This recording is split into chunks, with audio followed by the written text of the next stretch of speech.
Alors, nous avons en ligne avec nous Nadine Vincent. Elle est professeure au département de communication de l'Université de Sherbrooke.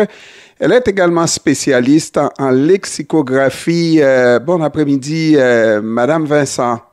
Bonjour à vous. Comment ça va, Madame Vincent? Ça va très bien, et vous? Oui, ça va très bien. Et puis la langue française se porte bien au Québec, non? On va dire. Ben, la langue française se porte bien au Québec. Elle se porte bien dans toute la francophonie, je pense. Et puis, la langue française se nourrit de tout et de rien. Exemple, il y a une nouvelle mode, c'est le mot des jeunes que les jeunes emploient. Kwakubé, c'est quoi ça, kwakubé? Ce qui est intéressant, c'est rien, Kwakubé, c'est ça qui est formidable. Ce qui est intéressant, c'est qu'on se penche régulièrement sur la langue des jeunes en se demandant ce qui se passe dans leur tête, mais ils sont créatifs avec la langue et c'est ça qui est formidable. Donc, c'est vraiment un jeu avec la langue. J'ose même pas dire un jeu de mots tellement ça n'a pas de sens. Un jeu avec la sonorité de la langue, disons, qui sert surtout, je pense, au début à rire et ensuite à rire des adultes. Ce qui fait coup double. Donc, je pense que ça explique le grand succès de ce Kwakubé dont on entend beaucoup parler depuis quelques jours. Et puis, il y en a qui prennent la chose bien au tragique et qui pensent que, mon Dieu, quels sons que mes oreilles ne sauraient entendre. Mais je pense qu'il faut vraiment le prendre à l'inverse comme de la créativité avec les sonorités. Je ne sais pas si vous avez l'âge de vous rappeler des classiques Bonne année, poil au nez, pareillement ou pareillement grande dent, ou toutes ces espèces de jeux de mots qui veulent rien dire, mais qui ont comme objectif d'abord d'avoir le dernier mot et de laisser notre interlocuteur sans voix, et ensuite de jouer avec vraiment juste les sonorités. Mais là, il n'y a pas de sens. Le sens, c'est le jeu, et c'est une fonction de la langue qui est importante aussi. Et le fait qu'on fasse des jeux avec la langue française au lieu de la faire avec la langue anglaise, par exemple, je trouve que c'est une excellente nouvelle.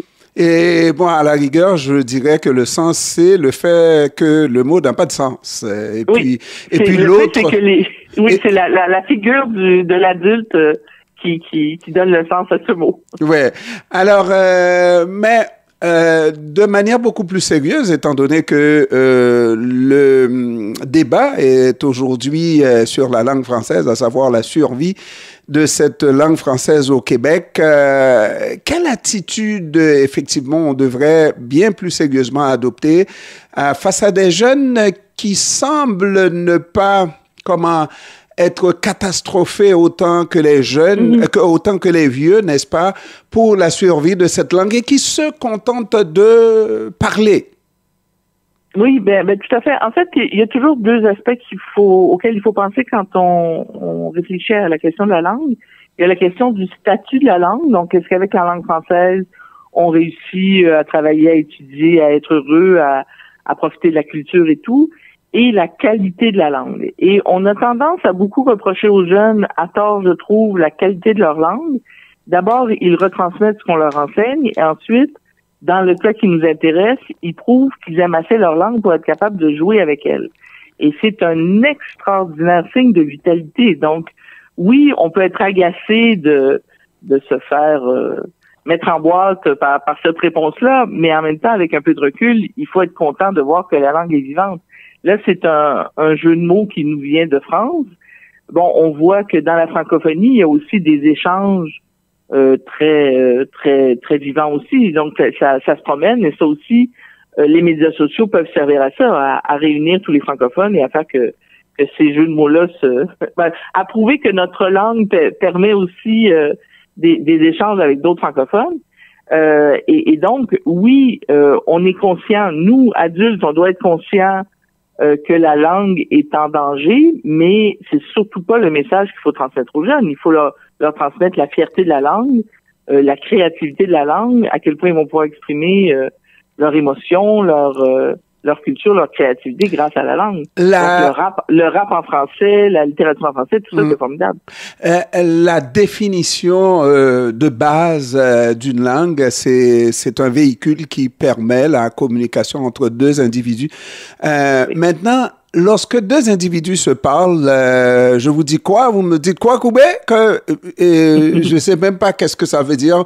Oui, Est-ce qu'il y a un échange véritablement lorsqu'on ne se comprend pas? Oui, il y a un échange, parce que vous savez, la personne vous dit quoi, mais avant ça, vous avez marmonné pour qu'elle vous dise quoi. Donc, vous avez fait exprès d'être inintelligible pour que la personne, bon, au début, j'imagine des amis, mais après des adultes, soit des parents, soit des professeurs, soit d'autres adultes significatifs, vous disent quoi, et donc vous l'avez pris dans un piège.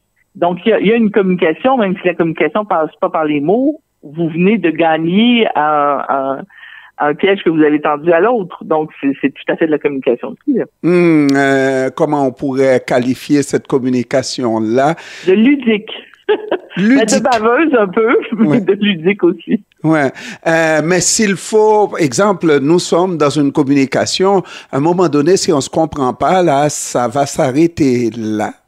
Oh, je suis d'accord avec vous. Si l'ensemble de la langue se transformait en Kwakubé, on aurait des problèmes. Mais c'est pas ça, là. On est devant un cas particulier où on joue avec les mots, et le reste du temps, quand les jeunes ont à exprimer des besoins ou des envies, tout ça, ils sont tout à fait capables de trouver les mots pour dire ce qu'ils ont en tête. Donc là, le Kwakubé, c'est une exception, c'est pas une nouvelle façon de créer des néologismes en français. Et sincèrement, je serais étonné qu'ils survivent à l'été.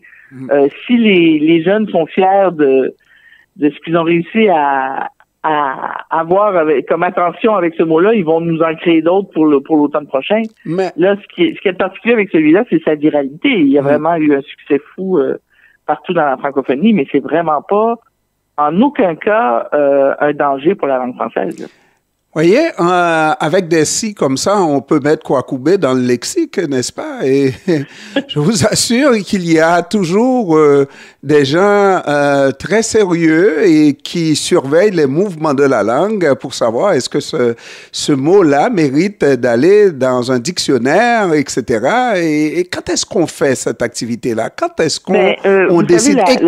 Excusez-moi, qui décide? Qui décide? C'est l'usage qui décide. Donc, le lexicographe étudie l'usage. Il faut que le mot soit d'abord fréquent, donc on l'entend suffisamment, donc Kwakubé, ça va, qu'il soit bien distribué, donc qu'il soit dans différents types de discours, et qu'il soit pérenne, donc qu'on puisse supposer qu'il va rester dans la langue. Il est beaucoup trop tôt pour entrer Kwakubé dans un dictionnaire. Bon, peut-être dans le Wiktionnaire, parce que c'est fait par les collaborateurs, mais j'allais dire un dictionnaire sérieux, excusez-moi, un dictionnaire professionnel, traditionnel, comme Usito auquel je participe à l'Université de Sherbrooke, on va attendre de s'assurer que ce mot-là est plus que la saveur du mois ou le jeu de mots du moment. Là. Bon, vous connaissez le verlan, donc ce procédé ou certaines langues argotiques en France où ils sont mis à tout inverser. On n'a pas pris tous les mots du verlan dans le dictionnaire. Il y a certains mots qui sont restés, comme meuf ou des mots comme ça, qui se sont assez imprégnés dans la langue pour entrer dans le dictionnaire. Mais c'est pas tous les jeux de mots qui entrent dans le dictionnaire. Heureusement d'ailleurs, on pourrait faire un dictionnaire des jeux de mots. Et là, il y aurait sa place. Mais dans la langue courante, Kwakubé a pas sa place. C'est vraiment... Il faut vraiment le voir d'un point de vue ludique et pas d'un point de vue linguistique. Là. Que le mot gagne ses épaulettes dans la durée, c'est ça? Oui, c'est ça. C'est important que ce soit un mot qui reste. Ou alors, ça va être un mot qui va avoir marqué une époque très précise. Bon, ça peut être pertinent dans un dictionnaire. On garde des vieux mots dans les dictionnaires parce qu'on peut les retrouver dans la littérature, par exemple, ou parce qu'ils ont donné naissance à des expressions.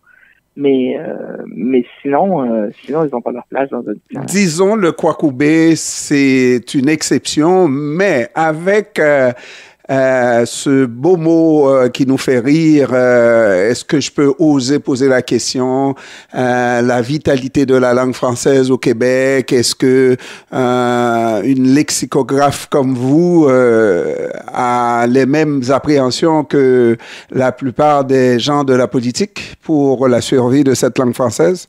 J'ai des inquiétudes pour la survie du français, mais pas pour sa vitalité. Donc moi, c'est plus le statut de la langue. Est-ce qu'on peut parler français partout au Québec dans toutes les situations de communication? oui, ça m'inquiète. Mais la vitalité de la langue, est-ce que la langue va continuer à pouvoir nous permettre d'exprimer ce qu'on a à dire? Ça m'inquiète pas du tout. Donc, c'est deux aspects très différents. Et je pense que si on veut transmettre notre amour de la langue aux jeunes, il faut justement permettre des jeux avec la langue, entre autres. Mais bon, tout l'aspect créatif est très, très important, là. Et moi, j'ai le goût de dire que la langue est trop sérieuse, un élément tellement sérieux qu'il faut la laisser seulement entre les mains de politiciens. Ah, pitié. Oui, en effet, je suis d'accord avec vous. Il faut que tout le monde se sente concerné par la question de la langue. Voilà. Mais si vous voulez, on pourra se reparler dans quelques mois pour voir si Kwakubé est toujours dans notre vie. Oui, on va se payer il va ça. être remplacé par autre chose. Entre-temps, moi, je vous souhaite de passer un bel été et vraiment, une lexicographe travaille toujours, n'est-ce pas? Toujours, les antennes sont toujours bien sorties. Absolument, mais prenez le temps quand même de souffler cet été et on se reparlera probablement à l'autre saison, savoir si Kwakubé aura survécu à la chaleur et au feu de forêt, tout ça là, hein? C'est parfait, mais je vous souhaite un bel été aussi. Merci, au revoir. Au revoir. Au revoir.